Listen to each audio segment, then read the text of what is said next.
नमस्कार। आइए सुनते हैं शरत चंद्र चट्टोपाध्याय द्वारा लिखी कहानी अनुपमा का प्रेम, राखी पांडे की आवाज में।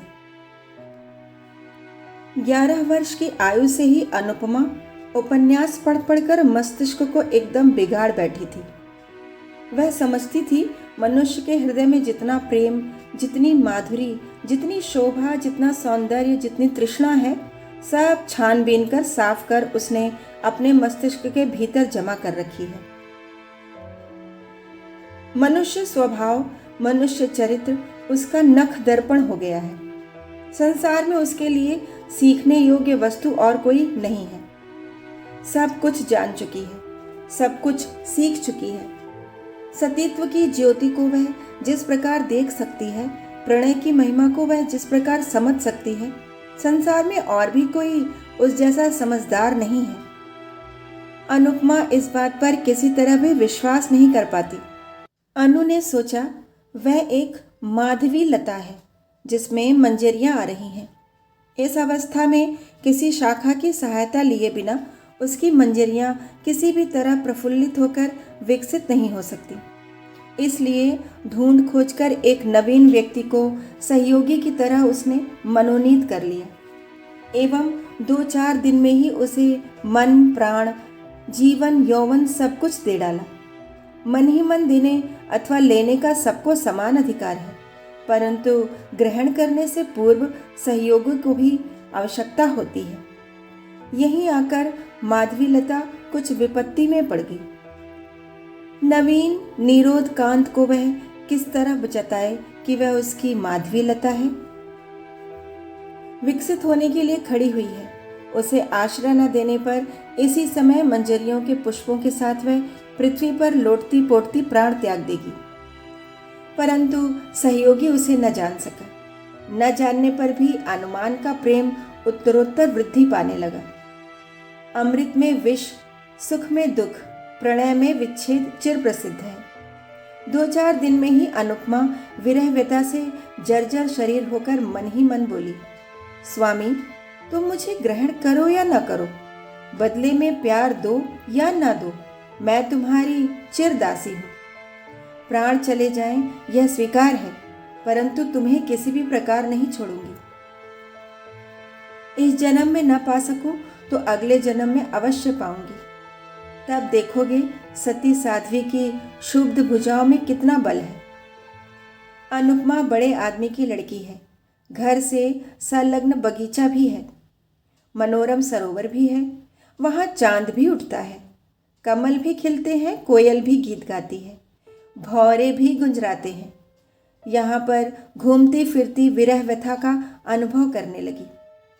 सिर के बाल खोलकर अलंकार उतार फेंके, शरीर में धूलि मलकर प्रेम योगिनी बन कभी सरोवर के जल में अपना मुंह देखने लगी, कभी आंखों से पानी बहाती हुई गुलाब के फूल को चूमने लगी, कभी अंचल बिछाकर वृक्ष के नीचे सोती हुई हाय की हुताशन और दीर्घ श्वास छोड़ने लगी। भोजन में रुचि नहीं रही, शयन की इच्छा नहीं, साज सज्जा से बड़ा वैराग्य हो गया।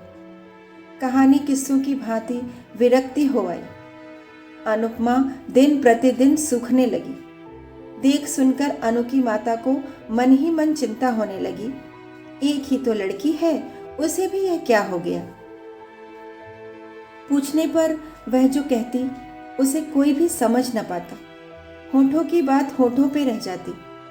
अनु की माता फिर एक दिन जगबंधु बाबू से मिली। बोली, अजी, एक बार क्या ध्यान से नहीं देखोगे?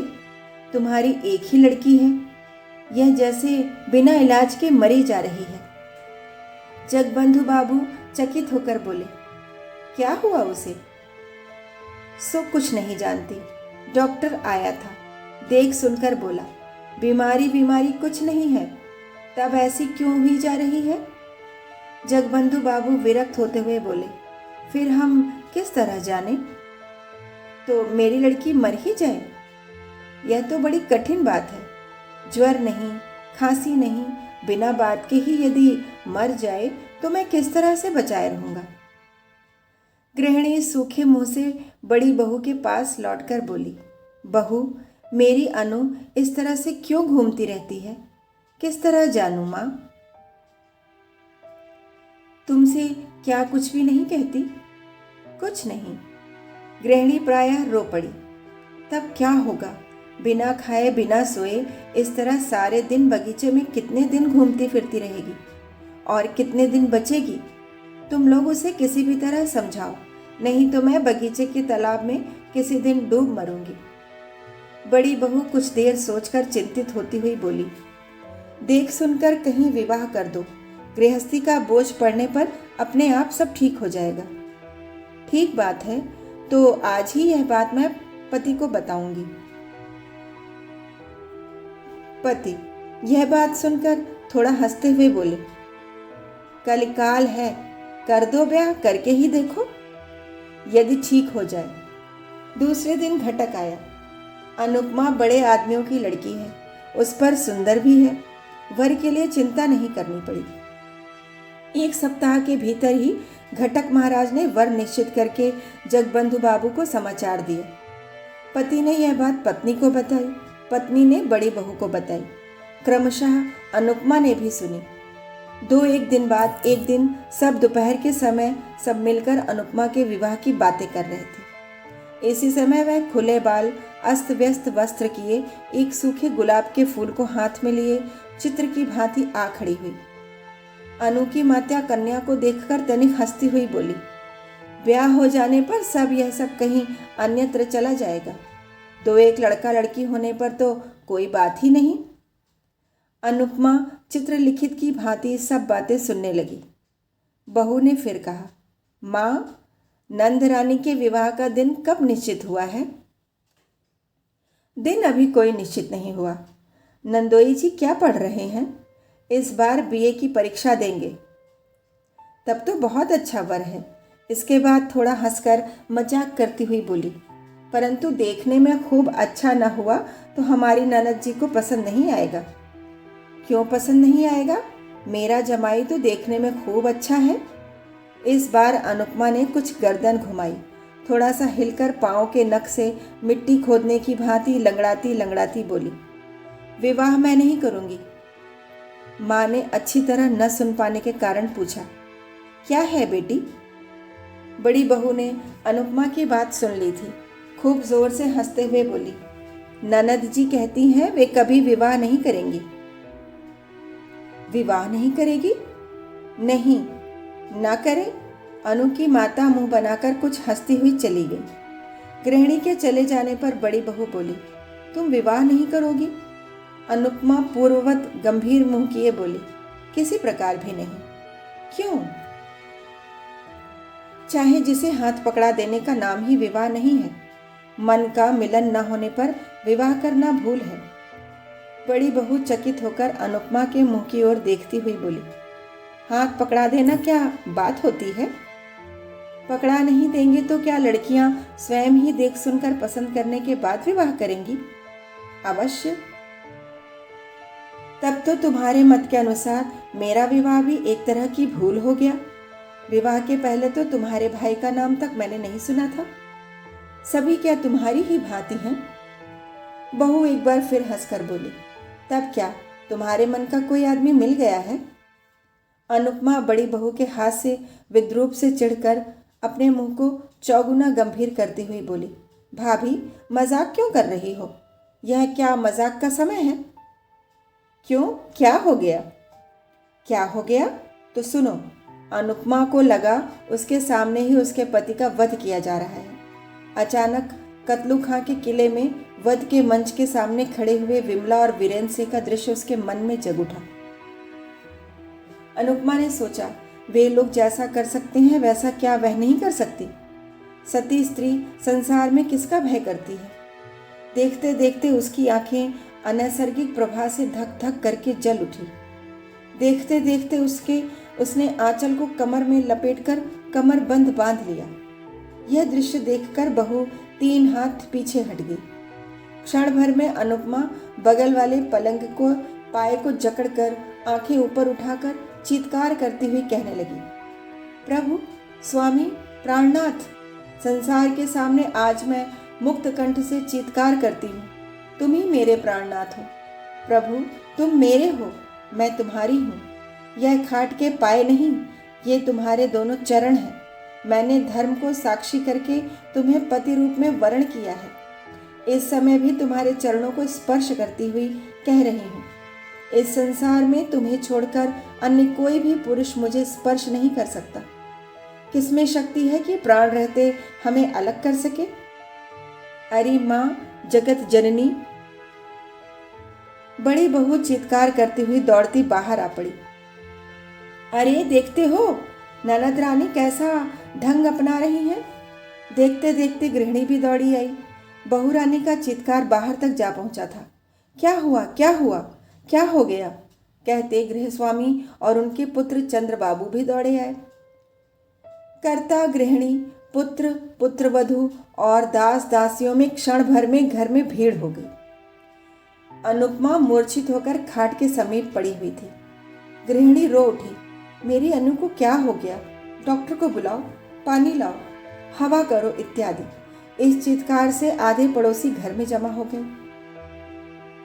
बहुत देर बाद आंखें खोलकर अनुपमा धीरे धीरे बोली, मैं कहाँ हूँ? उसकी माँ उसके पास मुँह लाती हुई स्नेहपूर्वक बोली, कैसी हो बेटी? तुम मेरी गोदी में लेटी हो। अनुपमा दीर्घ निश्वास छोड़ती हुई धीरे धीरे बोली, ओह, तुम्हारी गोदी में? मैं समझ रही थी कहीं अन्यत्र स्वप्न नाट्य में तो उनके साथ बही जा रही थी। पीड़ा विकलित अश्रु उसके कपोलों पर बहने लगे। माता उन्हें पोंछती हुई कातर स्वर में बोली, क्यों रो रही हो बेटी? अनुपमा दीर्घ निश्वास छोड़कर चुप रह गई। बड़ी बहू चंद्रबाबू को एक ओर बुलाकर बोली, सबको जाने को कह दो, ननद रानी ठीक हो गई हैं। क्रमशः सब लोग चले गए। रात को बहू अनुपमा के पास बैठकर बोली, ननद रानी, किसके साथ विवाह होने पर तुम सुखी होगी? अनुपमा आंखें बंद करके बोली, सुख दुख मुझे कुछ नहीं है, वही मेरे स्वामी हैं। सो तो मैं समझती हूँ, परंतु वे कौन हैं? सुरेश, मेरे सुरेश। सुरेश? राखाल मजूमदार के लड़के। हाँ, वे ही। रात में ही गृहिणी ने यह बात सुनी। दूसरे दिन सवेरे ही मजूमदार के घर जा उपस्थित हुई। बहुत सी बातों के बाद सुरेश की माता से बोली, अपने लड़के के साथ मेरी लड़की का विवाह कर लो। सुरेश की माता हंसती हुई बोली, बुरा क्या है? बुरे भले की बात नहीं, विवाह करना ही होगा। तो सुरेश से एक बार पूछ आऊं, वह घर में ही है। उसकी सम्मति होने पर पति को असहमति नहीं होगी। सुरेश उस समय घर में रहकर बीए की परीक्षा की तैयारी कर रहा था। एक क्षण उसके लिए 1 वर्ष के समान था। उसकी माँ ने विवाह की बात कही, मगर उसके कान में नहीं पड़ी। गृहिणी ने फिर कहा, सुरो, तुझे विवाह करना होगा। सुरेश मुंह उठाकर बोला, वह तो होगा ही, परंतु अभी क्यों? पढ़ने के समय यह बातें अच्छी नहीं लगती। गृहिणी अप्रतिभ होकर बोली, नहीं नहीं, पढ़ने के समय क्यों? परीक्षा समाप्त हो जाने पर विवाह होगा। कहाँ? इसी गांव में जगबंधु बाबू की लड़की के साथ। क्या?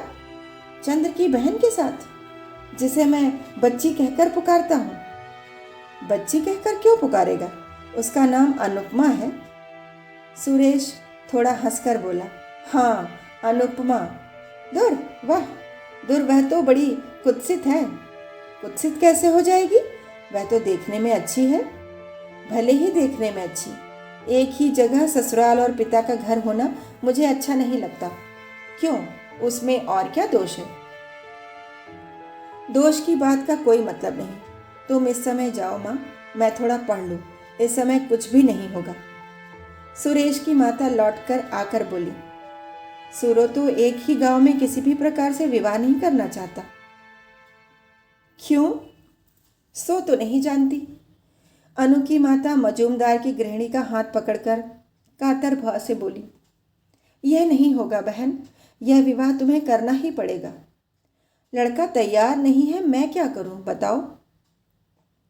ना होने पर भी मैं किसी तरह नहीं छोड़ूंगी। तो आज ठहरो, कल फिर एक बार समझा देखूंगी, यदि सहमत कर सकी। अनु की माता घर लौटकर जगबंधु बाबू से बोली, उनके सुरेश के साथ हमारी अनुपमा का जिस तरह विवाह हो सके वह करो। पर क्यों, बताओ तो। राम गांव में तो एक तरह से सब निश्चित हो चुका है, उस संबंध को तोड़ दें क्या? कारण है? क्या कारण है? कारण कुछ नहीं, परंतु सुरेश जैसा रूप गुण संपन्न लड़का हमें कहाँ मिल सकता है। फिर मेरी एक ही तो लड़की है, उसे दूर नहीं ब्याहूंगी। सुरेश के साथ ब्याह होने पर जब चाहूंगी तब उसे देख सकूंगी। अच्छा, प्रयत्न करूंगा। प्रयत्न नहीं, निश्चित रूप से करना होगा। पत्नी का हिलना डुलना देखकर हंस पड़े, बोले, यही होगा जी। संध्या के समय पति मजूमदार के घर से लौट आकर गृहिणी से बोले, वहाँ विवाह नहीं होगा।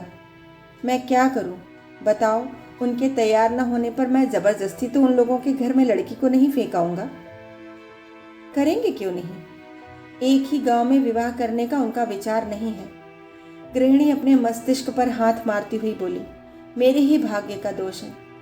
दूसरे दिन वह फिर सुरेश की माँ के पास जाकर बोली, दीदी विवाह कर लो। मेरी भी इच्छा है, परंतु लड़का किस तरह तैयार हो। मैं छिपाकर सुरेश को और भी 5,000 रुपये दूंगी। रुपयों का लोभ बड़ा प्रबल होता है। सुरेश की माँ ने यह बात सुरेश के पिता को जताई। पति ने सुरेश को बुलाकर कहा, सुरेश तुम्हें यह विवाह करना ही होगा। क्यों? क्यों? फिर क्यों? इस विवाह में तुम्हारी माँ का मत ही मेरा भी मत है। साथ ही साथ एक कारण भी हो गया है। सुरेश सिर नीचा किए बोला, यह पढ़ने लिखने का समय है, परीक्षा की हानि होगी। उसे मैं जानता हूँ बेटा, पढ़ाई लिखाई की हानि करने के लिए तुमसे नहीं कह रहा हूँ। परीक्षा समाप्त हो जाने पर विवाह करो। जो आज्ञा। अनुपमा की माता की आनंद की सीमा न रही। फौरन यह बात उन्होंने पति से कही। मन के आनंद के कारण दास दासी सभी को यह बात बताई। बड़ी बहू ने अनुपमा को बुलाकर कहा, यह लो, तुम्हारे मन चाहे वर पकड़ लिया है। अनुपमा लज्जापूर्वक थोड़ा हंसती हुई बोली, यह तो मैं जानती थी। किस तरह जाना? चिट्ठी पत्री चलती थी क्या? प्रेम अंतर्यामी है, हमारी चिट्ठी पत्री हृदय में चला करती है। धन्य हो तुम जैसी लड़की। अनुपमा के चले जाने पर बड़ी बहू ने धीरे धीरे मानो अपने आप से कहा, देख सुनकर शरीर जलने लगता है। मैं 3 बच्चों की माँ हूँ और यह आज मुझे प्रेम सिखाने आई है। कहानी सुनने के लिए बहुत बहुत धन्यवाद। कल फिर मिलेंगे एक नई कहानी के साथ।